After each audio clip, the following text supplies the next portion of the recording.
আসসালামু আলাইকুম এভরিওয়ান। কি আমার আসল পরিচয় গল্পের শেষ পর্ব। তো চলো বেশি কথা না বলে গল্প শুরু করা যাক। নীল লম্বা করে একটা শ্বাস নিল, বুকের ভেতরে সাহস নিয়ে কাপা কাপা হাতে চিঠি খুলে পড়তে লাগলো। প্রিয় নীল, চিঠিটা যখন তোমার হাতে পৌঁছাবে তখন হয়তো আমি আর এই ব্যস্ত পৃথিবীতে থাকবো না, পাড়ি জমাবো অন্য কোনো রাজ্যে। জানি না আমার জন্য আল্লাহ সেখানে কি রকম আযাব সৃষ্টি করে রেখেছেন। তোমার মনে আছে সেদিন ফেনীতে গিয়েছিলাম আমার ছোট ফুপুর বাসায় ঘুরতে। তোমাকেও তো বলেছিলাম আমার সাথে যাওয়ার জন্য, কিন্তু তুমি যাওনি। বলেছিলে লোকে কি বলবে। তাছাড়া তুমি তোমার আম্মুকে ছাড়া থাকতে পারো না। সেখানে দিনগুলো খুব ভালোই চলছিল। সারাদিন ফুফাতো বোন অনুর সাথে ঘোরাঘুরি আর রাতে তোমার সাথে ফোন আলাপ। হুট করে একদিন অনু জিজ্ঞেস করলো আমার ব্লাড গ্রুপ কি। আমি তো জানতাম না আমার ব্লাড গ্রুপ। যখন জানতে চাইলাম রক্ত দিয়ে কি করবি, তখন অনু বলল আমার এক কাজিন নিলয়, 10 বছর বয়স, অ্যাক্সিডেন্ট করেছে, ইমার্জেন্সি ব্লাড লাগবে। আমি বললাম তাহলে চল না আমার ব্লাড পরীক্ষা করে দেখি, যদি মিলে যায় তাহলে দিয়ে দেব। আমার কথা শুনে আমাকে অনু হাসপাতালে নিয়ে গিয়েছিল। সেদিন টেস্ট করার পর ব্লাড গ্রুপ তো মেলেনি, তবে আমার জীবনের হিসাবের খাতা মিলে গিয়েছিল। জানতে পারলাম আমার ব্লাড ক্যান্সার। অসুস্থতা নামক ভাইরাসটা বেশি দিন হয়নি আমার শরীরে ঢুকেছিল। কথাটা শুনে আমি একদম বিশ্বাস করিনি। অনু আমাকে নিয়ে বাসায় চলে আসে। সেদিন অনুকে না করে দিয়েছিলাম কাউকে কিছু না বলতে। সেদিন তোমার সাথে কথা বলা বন্ধ ছিল, মনে আছে? যেখানে দুইজন 8টার পর থেকে কথা বলতে লাগলে রাত 3টা-4টা পর্যন্ত এক নাগারে কথা বলে যেতাম।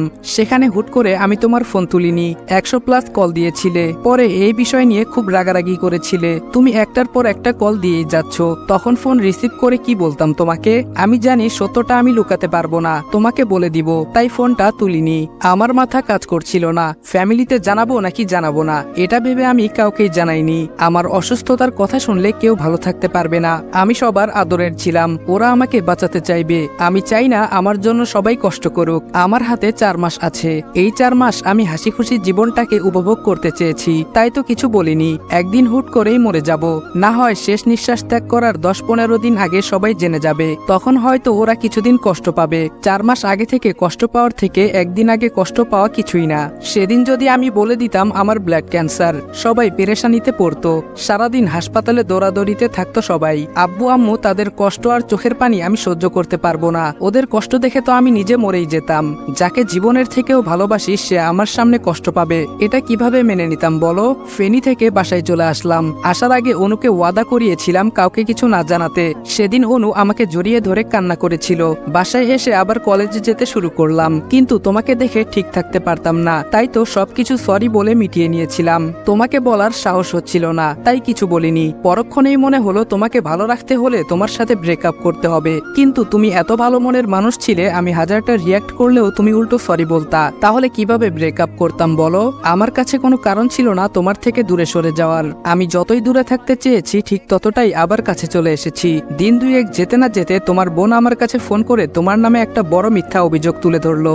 সেদিন তোমার নামে এসব ফালতু কথা শুনে মনে হচ্ছিল নীলুকে কষে কয়েকটি থাপ্পড় মেরে দেই, কিন্তু মারিনি। আমার কেন যেন মনে হলো আমি তো তোমার সাথে আলাদা হওয়ার কারণ খুঁজতেছি। তাহলে এই অভিযোগ থেকে শুরু করা যাক। তোমার কাছে ফোন দিয়ে তোমাকে উল্টাপাল্টা কথা শুনিয়ে দিয়েছিলাম, কিন্তু বিশ্বাস করো তোমাকে আমি যতটা গালি দিয়েছি, যতটা বাজে কথা বলেছি, একটা কথাও আমার মন থেকে আসেনি। তোমাকে কিভাবে গালি দিব সেটা ভেবে পাচ্ছিলাম না, তাই আগে থেকে খাতায় লিখে রেখে তারপর তোমাকে ফোন করেছিলাম। তোমার মনে আছে তোমার জিমেল আইডি আর ফেসবুক আইডি দুইটা আমরা দুইজন মিলে ব্যবহার করতাম। তোমার আইডিতে গল্প লিখে পোস্ট করতাম আমি, আর ক্রেডিট তুমি নিতে। থাক ওসব কথা। আমার খুব চিন্তা হচ্ছিল তুমি কোথায় যাবে, কোথায় থাকবে। তাছাড়া ঢাকাতে তোমার কেউ নেই, কার কাছে থাকবে, কি করবে না করবে, এটা ভেবে আমি অস্থির হয়ে গিয়েছিলাম। আমি আমার লোকেশন অন করতেই দেখতে পেলাম তুমি ঢাকার দিকে যাচ্ছ। ঢাকা পৌঁছাতে তোমার 6 ঘন্টা প্লাস সময় লাগবে, সকাল হয়ে যাবে। তখনই মনে পড়লো তোমার রিফাত নামে একটা ফ্রেন্ড আছে, ওর বাসা নোয়াখালী, আর ঢাকা থেকে নোয়াখালী তেমন একটা দূরে নয়। রিফাত চাইলে তোমার আগে চলে আসবে। আমি তোমার মেসেঞ্জার থেকে ওর সাথে কথা বলে ওকে ঢাকাতে পাঠিয়ে দিলাম। তখন চিন্তা হচ্ছিল তুমি রিফাতকে কল দিবে কিনা। ভাগ্যিস তুমি রিফাতকেই কল দিলে।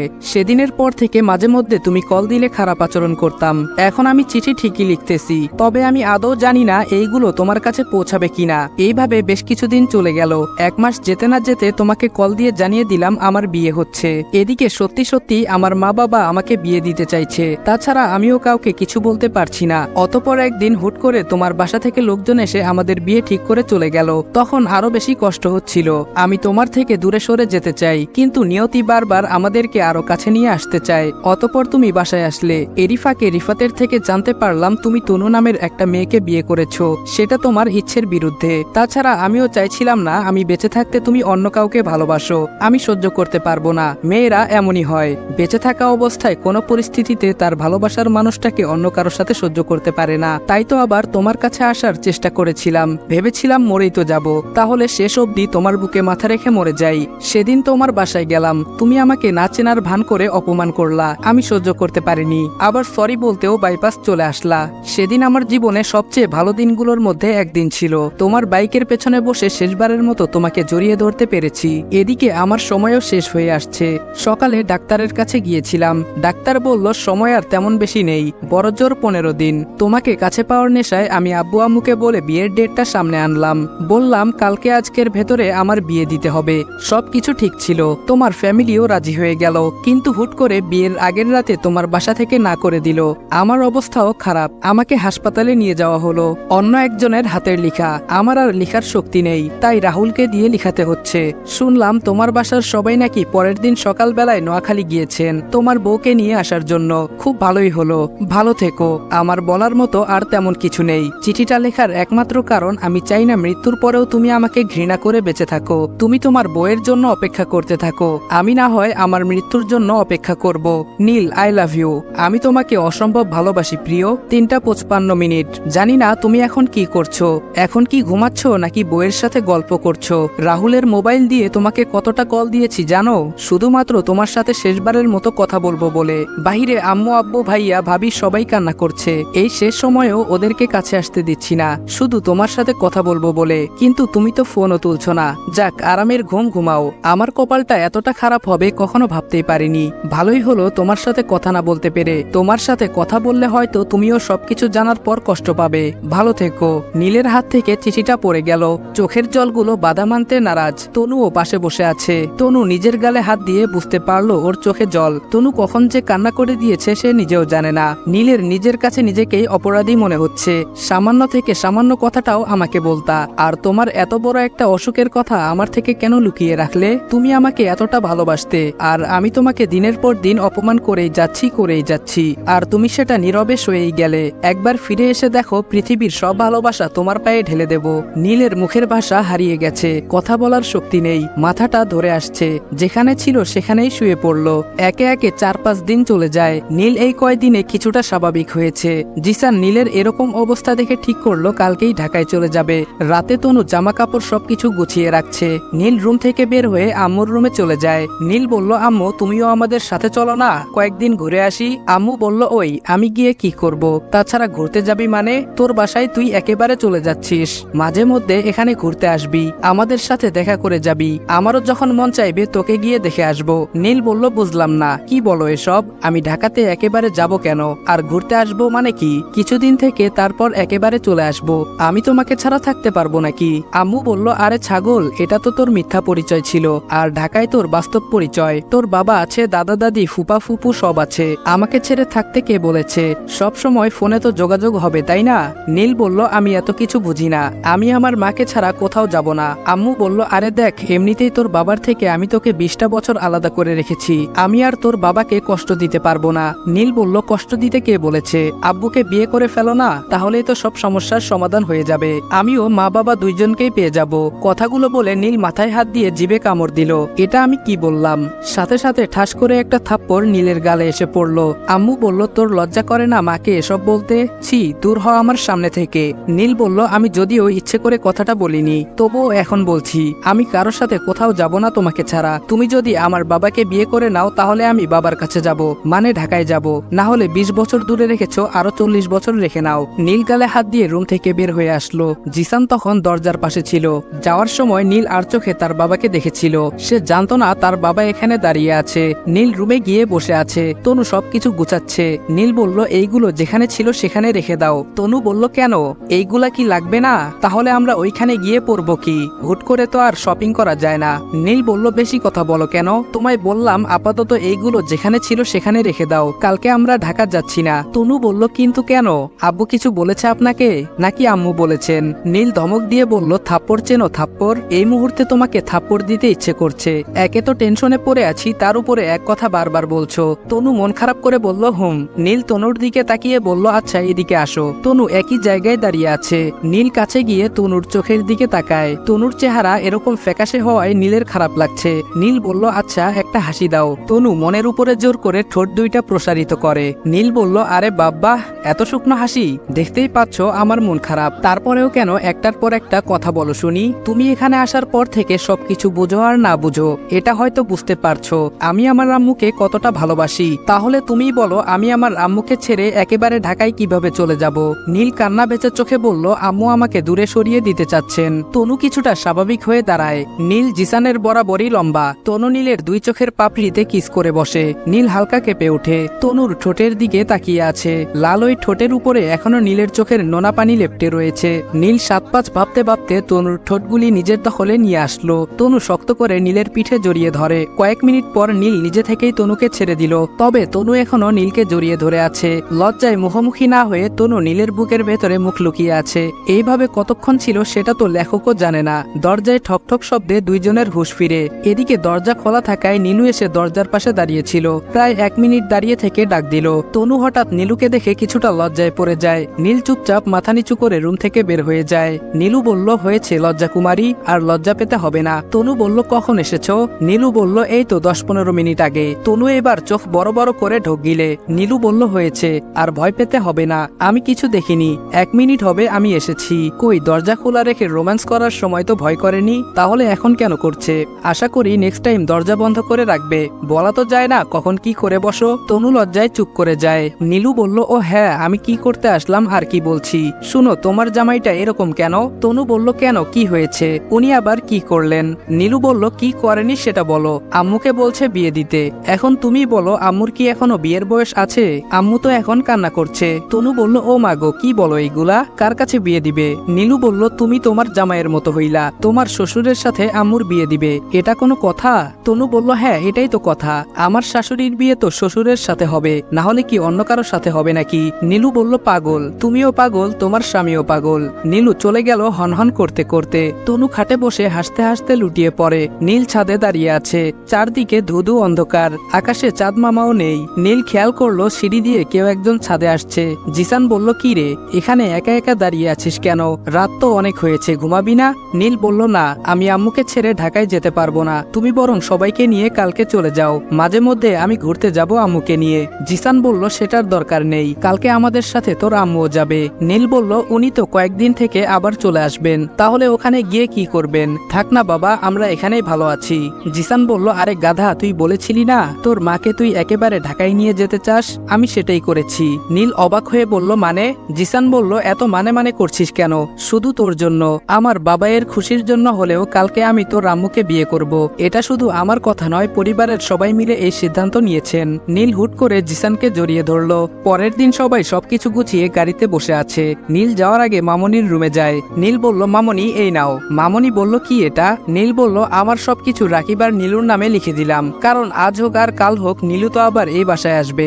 আমার বোনকে ছেলের বউ নয়, নিজের মেয়ের মতো করে দেখো, যেই দেখায় থাকবে আদর, ভালোবাসা আর শাসন। আমি জানি আমার আম্মু যেমন আমাকে ভালোবাসে, তেমনি আপনি রাকিবকে অসম্ভব ভালোবাসেন, তার থেকে কিছুটা ভালোবাসা আমার বোনকেও দিয়েন। নীল তখন মামনির চোখে জল দেখতে পেল। মামনি বলল, তোর কি মনে হয় আমি পাথর দিল? আমার মন নেই? আমি কি মানুষ না? আমি তোর সাথে না বুঝে অন্যায় করেছি, মানুষ মাত্রই ভুল, তাই বলে তুই আগের কথাগুলো মনে রেখে সমস্ত কিছু আমাদের নামে লিখে দিবি? আমি এটা নিতে পারবো না। তোর বোন তো আমার মেয়ে, তাহলে মেয়ের মতো কিভাবে দেখবো? মামনি কাগজগুলো নীলের হাতে তুলে দিলেন। নীল বলল, থাক না মামনি, এইগুলো আমার লাগবে না। আমি শুনেছি আমার বাবার অনেক টাকা আছে, তাহলে এইগুলা দিয়ে আমি কি করব? আর হ্যাঁ, আগামী 1 বছরের ভেতরে সবাইকে রাজি করিয়ে আমি নিজেই নীলুর বিয়ে দিব। তার আগে রাকিবকে বলবা ব্যাংক থেকে টাকা তুলে বাজে খরচ না করে নিজে কিছু করার জন্য। মামনি বলল, সেটা নিয়ে তুই চিন্তা করিস না, তুই ঢাকায় গিয়ে রাকিবকে বাসায় পাঠিয়ে দিলেই হবে, আর নীলুকে নিয়ে তোর চিন্তা না করলেও চলবে। তুই বল, ছোটবেলা থেকে আমি কি তোদের দুইজনকে কখনো অন্য চোখে দেখেছি? আমি রাকিবকে যতটা আদর ভালোবাসা করি তার চেয়েও দ্বিগুণ আমি তোকে আর নীলুকে ভালোবাসি। নীল বলল, আচ্ছা মামনি, আমি তাহলে যাই। সবাই আমার জন্য অপেক্ষা করছে। বিকেলে ইয়া বড় একটা বাড়ির সামনে গাড়ি দাঁড় করালো। আমরা সবার আগে চলে এসেছি। আম্মুদের গাড়ি এখনো পেছনে রয়েছে। নীল গাড়ি থেকে নেমে আবার গাড়িতে উঠে বসলো। তনু বলল, কি হলো, আপনি আবার গাড়িতে উঠলেন কেন? নীল বলল, আরে ভাই, কোথায় নিয়ে এসেছো? তুমি ভুল করে অন্য কারো বাড়িতে নিয়ে এসেছো। ড্রাইভার বলল, স্যার এটাই তো সঠিক ঠিকানা, আমি ভুল করতে যাব কেন? আমি 3 বছর হলো এই গাড়ি চালাচ্ছি, আমার কোনো ভুল হতেই পারে না। নীলু বলল, আল্লাহ, এটা বাড়ি নাকি রাজপ্রসাদ? অবন্তিকা বলল, নীল ভাইয়া গাড়ি থেকে নামো, এটাই আমাদের বাড়ি। এত অবাক হওয়ার কি আছে? জীবনে মনে হয় আর কোনো দিন দেখনি। ভাবি, তুমি আমার সাথে আসো। নীল বলল, কি বলছিস এগুলো? আমার বাবা বড়লোক শুনেছি, তাই বলে এত বড়লোক সেটা কল্পনা করিনি। নীল গাড়ি থেকে নেমে চারদিকে দেখছে। অবন্তিকা বলল, তুমি মেঘনা গ্রুপের নাম শুনেছ? নীল বলল, সেটা আবার কি? অবন্তিকা বলল, ফ্রেশ চিনো, আটা ময়দা তেল? নীল বলল, এটা জানি। অবন্তিকা বলল, ওইটার নাম এমজিআই গ্রুপ, ওইটা আমার মামা তোমার বাবার। নীল হা করে তাকিয়ে আছে বাড়ির দিকে। অবন্তিকা, নীলু, তনু বাড়ির ভেতরে চলে গেল। নীল ওদের পিছু পিছু গেল। কিছুক্ষণের মধ্যে আব্বু আম্মু আর বাকি সবাই চলে আসলেন। অবন্তিকা তনুকে একটা রুম দেখিয়ে দিল। আজ থেকে নাকি ওই রুমে নীল আর তনু থাকবে। সেই রুমের দেয়ালে একজন কম বয়সী মহিলার ছবি টাঙানো দেখে নীল বাইরে এসে তার দাদিকে জিজ্ঞেস করে। দাদি বলল, তুই কার কথা বলছিস? নীল বলল, আরে আমার রুমে দেখলাম একজন কম বয়সী মহিলার ছবি টাঙানো, ওই দেখো টিভির রুমেও তো সেম ছবি। দাদি হতাশ হয়ে বললেন, আরে ওটা তো সামিরার ছবি। নীল বলল, সামিরা আবার কেডা? নামটা কোথায় যেন শুনেছি, ঠিক মনে পড়ছে না। দাদি বললেন, তোর মা। কথাটা বলে টুপ করে এক ফোঁটা চোখের জল ফেলে চলে গেলেন। ওনার খুব ঘৃণা হচ্ছে ওনার স্বামীর উপরে। জন্মের পরেই ছেলের থেকে মাকে কেড়ে নিলেন। ছেলেটা আজকে তার মাকেই চিনতে পারছে না। নীল সেখানে দাঁড়িয়ে না থেকে রুমে চলে আসে। তার মায়ের জন্য কষ্ট হলেও চোখের জল বের হয় না, কারণ তার এক মা চলে গেলেও আরেক মা আছে। রাত 11টা। আজকে নূরজাহান আর জিসানের বাসর রাত। নীল শুয়ে থেকে বলল, আচ্ছা বলো তো, আব্বু আম্মু এখন কি করছেন? তনু বলল, আপনার শরম লজ্জা কিছু নেই? নীল বলল, আরে ধুর, তুমি সব সময় নেগেটিভ ভাবো কেন? পজিটিভ কিছু ভাবতে পারো না? তনু বলল, কি জানি, হয়তো গল্প করছেন, হাজারো না বলা কথাগুলো আজকে বলে দিচ্ছেন। এদিকে জিসান আর নূর মরার মতো ঘুমাচ্ছে। নীল বলল, আচ্ছা আমার মধ্যে কি আছে যে আমি তোমার বয়সে ছোট থাকার পরেও আমাকে বিয়ে করতে হলো? তনু বলল, সেটা কেমন কথা? বিয়ে তো আল্লাহর হাতে, উনি যা চাইবেন তাই হবে, আমরা শুধু উসিলা। নীল বাম্পা তনুর উপরে তুলে দিয়ে কোলবালিশের মতো জড়িয়ে ধরলো তনুকে। নীল বলল, জানি পাগল মাইয়া। তনু বলল, ছাড়ুন আমাকে, কোলবালিশ পেয়েছেন নাকি? আমার কষ্ট হয়তো। নীল বলল, আচ্ছা আমরা কি এখন বেবি নিব নাকি আরো পরে? তনু বলল, ধুর, ভালো লাগে না, কি বলেন এসব? তনু লজ্জায় পড়ে যায়। নীল বলল, যেটা সত্যি সেটাই বলছি, এত লজ্জা পেতে হবে না। আমার মনে হয় আর 5 বছর পরে বেবি নিলে ভালো হয়। তনু বলল, না, আল্লাহ যখন চাইবেন তখন। এখানে আমরা দিন তারিখ ঠিক করার কে? নীল বলল, আমরা কে মানে? আমরা ওর বাবা মা। তনু বলল, ও কোথায়? নীল বলল, কে কোথায়? তনু বলল, আমরা যার বাবা মা সে কোথায়? নীল বলল, ওটা তুমি জানো, চলো একটু রোমান্স করি। তনু বলল, আমি পারবো না, মাফ করবেন। নীল বলল, কিন্তু কেন? তনু বলল, জানি না, আজ থেকে সহবাস করা যাবে না। নীল বলল, তাহলে বিয়ে কেন করলাম? তনু আহ্লাদে সুরে বলল, আমি জানি না, আমার ঘুম পাচ্ছে, প্লিজ ঘুমাতে দাও। নীল বলল, ওকে, গুড নাইট। ফজরের আজান শুনে ঘুম ভাঙতেই নিজেকে নীলের বুকের উপরে আবিষ্কার করলো। পিচ্চি ছেলেটা খুব শক্ত করে তনুকে জড়িয়ে ধরে আছে। তনু কোনো রকম নীলের থেকে নিজেকে ছাড়িয়ে ওয়াশরুমে চলে যায়। অজু করে এসে দেখলো এখনো নীল ঘুমাচ্ছে। ছেলেটা আগে তো নামাজ পড়তো, কিন্তু ইদানিং নামাজের কথা শুনলে দূরে দূরে থাকে। তনু আজকেও বেশ কয়েকবার ডাকলো নামাজ পড়ার জন্য। বিরক্ত হয়ে তনুকে ধমক দিল, কি হয়েছে, তোমার সমস্যাটা কোথায় বুঝলাম না? আমার ভালো লাগছে না, আমি নামাজ পড়ছি না। তোমার ভালো লাগছে, তুমি পড়ছো। আমি তোমাকে কখনো মানা করেছি নামাজ পড়তে? তাহলে আমি ঘুমিয়ে আছি, তুমি কেন বলছো ঘুম থেকে উঠতে? আমি মরলে কি তুমি আমার কবরে যাবে? যত সব ফালতু মেয়ে, যাও নামাজ পড়ো। নীল আবার ঘুমিয়ে পড়ে। তনু মন খারাপ করে নামাজ পড়তে চলে যায়। মোনাজাতে অনেক কান্নাকাটি করে। নীলকে দিনের পথে আল্লাহর ইবাদত করার জন্য দোয়া করে। নীল মরার মতো ঘুমাচ্ছে। সকালে নীল ঘুম থেকে উঠে তনুকে খুঁজতে শুরু করে। তনু এখন রান্নাঘরে আছে। বাসার সবাই বারণ করার পরেও তনু রান্না করতে গিয়েছে। আজকের দিনটা চলে যায়, নীল একবারও তনুর দেখা পায়নি। তনু সারাদিন অবন্তিকা আর নীলুর সাথে গল্প করে ব্যস্ত ছিল, কিন্তু মনটা ছিল নীলের কাছে। সারাক্ষণ ছটফট করছিল, কাউকে সেটা বুঝতে দেয়নি। রাত হয়ে এসেছে। নীল ভাবছে সরি বলবে তনুকে, ওইভাবে বলা ঠিক হয়নি। 11টার পর খাওয়া দাওয়া করে কেউ সিরিয়াল দেখছে, কেউ বা আড্ডা দিচ্ছে। তনুর এসব পছন্দ নয়, তাই সে রুমে এসে লাইট অফ করে শুয়ে আছে, কিন্তু ঘুম আসছে না, চোখ বন্ধ করে আছে। 20 মিনিটের মাথায় নীল রুমে আসে। নীল এতক্ষণ ছাদে ছিল। রুমে এসে দেখলো লাইট অফ। লাইট অন করতেই দেখলো তনু ঘুমিয়ে আছে। নীল লাইটটা আবার অফ করে শুয়ে পড়ল। নীল তনুর হাতটা ধরে বলল, কলিজা কোথায় ছিলে সারাদিন? একবারও কি আমার কথা তোমার মনে পড়েনি? তনু ঘুমের ভাঙ ধরে নিশ্চুপ হয়ে আছে। নীল বলল, তুমি কি ঘুমিয়ে গিয়েছো? আমার তো মনে হয় না তুমি ঘুমাচ্ছ। আমি জানি তুমি জেগে আছো, তাহলে কথা বলছো না কেন? তনু এখনো নিশ্চুপ। নীল বলল, কি হয়েছে তোমার? ওহ, আমি সকালে বকা দিয়েছি তাই রাগ করেছো তাই তো? ওকে সরি বাবা, এবার তো কথা বলো। তনু কিছুক্ষণ চুপ থেকে বলল, ওকে সরি বলতে হবে না, আপনার অধিকার আছে আমার উপর। নীল এবার তনুকে জড়িয়ে ধরে বলল, প্লিজ রাগ করো না লক্ষ্মী সোনা। তনু বলল, আমি মোটেও রাগ করিনি। নীল বলল, তাহলে মুড অফ কেন? তনু বলল, জানি না, আপনি আমাকে ছাড়ুন, কষ্ট হচ্ছে আমার, দম বন্ধ হয়ে আসছে। তনু নীলের থেকে নিজেকে ছাড়িয়ে নিল। নীল ছেড়ে দিয়ে বলল, আমি জানি তুমি রেগে আছো, সামান্য জড়িয়ে ধরাতে তোমার কষ্ট হচ্ছে, কই অন্যদিন তো হয় না? তাছাড়া খারাপ তো কিছু করিনি তোমার সাথে। তনু বলল, আরে বোঝার চেষ্টা করুন, আপনি আমার সাথে যা ইচ্ছা করতে পারেন, আমার শরীর খারাপ তাই এমন করছি। নীল বলল, তোমাকে দেখে তো মনে হয় না তোমার শরীর খারাপ, এতক্ষণ যা করিনি তাই করব। চট করে তনুর ঠোঁটে কিস বসিয়ে দিল। তনুর আর সহ্য হচ্ছে না, তাই চট করে থাপ্পড় মেরে বসলো নীলের গালে, যদিও ইচ্ছে করে মারেনি। নীল গালে হাত দিয়ে শুয়ে আছে। তনু বলল, আমি বুঝতে পারিনি, আপনি প্লিজ কিছু মনে করবেন না। তনু যখনই নীলের গালে হাত দেয়, নীল তনুর হাতটা সরিয়ে দিল। চেহারাটা কালো করে শুয়ে আছে। তনু কান্না করে বলল, বিশ্বাস করুন, আমি ইচ্ছে করে এমনটা করিনি, কিভাবে কি হয়েছে বলতে পারবো না, প্লিজ আমাকে ক্ষমা করে দিন। নীল পাথরের মতো শুয়ে আছে। তনু নীলের পায়ে জড়িয়ে ধরে, আপনার আল্লাহর দোহাই লাগে, আমাকে ক্ষমা করে দিন। নীল বলল, প্লিজ আমাকে একা থাকতে দাও, ন্যাকামু বন্ধ করে আমার পা ছাড়ো। তনু বলল, না আমি ছাড়বো না, আগে বলুন আপনি আমাকে ক্ষমা করে দিয়েছেন। এই মুহূর্তে তনুকে নীলের কাছে বিরক্ত লাগছে। নীল বলল, যা ক্ষমা করে দিলাম, এখন আমাকে শান্তিতে ঘুমাতে দে। তনু নীলের আচরণ আর কথাই বুঝতে পারছে নীল তাকে ক্ষমা করেনি। তনু কান্না করতে করতে বলল, প্লিজ ক্ষমা করুন আমাকে, আমার ভুল হয়ে গিয়েছে। নীল বলল, উফ ঠিক আছে, আমি ক্ষমা করে দিয়েছি, যাও এবার শুয়ে পড়ো। তনু নাক টানতে টানতে নীলের পাশে এসে শুয়ে পড়ল।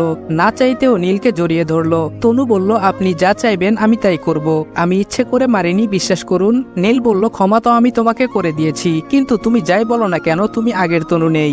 আজকাল তুমি আমাকে এড়িয়ে চলো, কালকে যখন তোমাকে জড়িয়ে ধরেছিলাম তুমি বললা তোমার ভালো লাগছে না, আজকে কোনো বাহানা না পেয়ে সরাসরি থাপ্পড় মেরে দিলে, সাথে সকালে বকা দেওয়ার বদলাটাও নিলে। তনু বলল, আপনি আমাকে ভুল বুঝতেছেন, আমি আপনাকে এই জন্য কাছে আসতে দিচ্ছি না কারণ আমার মাসিক চলছে 2 দিন থেকে, লজ্জায় আপনাকে বলতে পারছিলাম না তাই দূরে সরিয়ে রাখছি, তার উপরে তলপেটের ব্যথায় মাথা কাজ করছে না, তাই কি থেকে কি হয়ে গেল। এখন আপনি চাইলে সবকিছু করতে পারেন, তবুও ভুল বুঝবেন না প্লিজ। আমি আপনার থেকে কেন বদলা নেব? আপনাকে নামাজ পড়তে জোর করি কারণ আমি আপনার পাশে শুধু পৃথিবীতে নয়, আপনার হাত ধরে জান্নাতে যেতে চাই। আপনি আমাকে বকা দিয়েছেন, আমি রাগ করিনি, অভিমান করেছিলাম আপনার উপরে, কিন্তু বিশ্বাস করেন আমি কেন আপনার উপরে বদলা নিব? আপনি চাইলে আমাকে মেরেও ফেলতে পারেন, আমি ভুল করেও জিজ্ঞেস করব না আপনি আমাকে কেন মেরেছেন। তনু কান্না করতে করতে নীলের টি শার্ট ভিজিয়ে দিয়েছে। নীলের নিজের কাছেই খারাপ লাগছে, একটা মেয়ে হঠাৎ করে কেন আমার সাথে মিশতে বারণ করছে সেটা জানা আমার উচিত ছিল। নিজেকে স্বার্থপর লাগছে, শুধু নিজের চাহিদার কথাটা চিন্তা করলাম। মাসিকের সময় মেয়েরা কতটা কষ্টে দিন পার করে সেটা শুধু তারাই জানে। যে মেয়েটা আমার সাথে দুনিয়াতে নয় জান্নাতে যেতে চায়, আমার ভালোর জন্য আমাকে নামাজ পড়তে বলে, আর আমি তাকে উল্টো বকা দেই, আমি তো সব থেকে বড় স্বার্থপর। নীল কিছুক্ষণ চুপ করে থেকে তনুকে আরো শক্ত করে জড়িয়ে ধরল। নীল বলল, সরি কলিজা, আমার ভুল হয়ে গিয়েছে। তনু বলল, আপনি কেন সরি বলছেন? সব ভুলগুলো আমার, আমি আপনাকে আমার সমস্যার কথা জানাইনি, তাই তো এমন ভুল বোঝাবুঝি হয়েছে। নীল বলল, তুমি যদি আর একবারও আমাকে আপনি করে বলো তাহলে তোমাকে এক্ষুনি ইচ্ছে মতো বকা দিব। তনু বলল, তাহলে কি বলে ডাকবো? নীল বলল, তুমি বলে ডাকো। তনু বলল, আমি পারবো না, আমি আপনি বলাতেই খুশি। নীল বলল, কিন্তু আপনিতে কেমন যেন পর লাগে, তুমি করেই বলো। তনু বলল, চুপ, আর একটাও কথা বলবা না। নীল বলল, 100 বার বলবো। তনু বলল, দেখি বলে দেখাও তো। নীলের বুক থেকে মাথা তুলে নিল। নীল বলল, এই তো বলছি। তনু নীলকে আর কথা বলতে দিল না, 4 ঠোঁট এক করে দিল। আসসালামু আলাইকুম এভরিওয়ান, কি আমার আসল পরিচয় গল্প এখানে শেষ করলাম। জানি না গল্পটা কেমন হয়েছে, বিশেষ করে শেষ পার্ট। তবে যারা শুরু থেকেই গল্পটা শুনেছেন এতদিন তো শুধু নেক্সট পার্ট কমেন্ট করেছেন, আর তো কোনো পার্ট নেই, তাই নেক্সটের বদলে অনুভূতিগুলো প্রকাশ করে যাবেন কমেন্টে। আর চ্যানেলে নতুন হলে অবশ্যই সাবস্ক্রাইব করে দিবেন। তো দেখা হচ্ছে নেক্সট ভিডিওতে, ততক্ষণ ভালো থাকবা, সুস্থ থাকবা, আল্লাহ হাফেজ।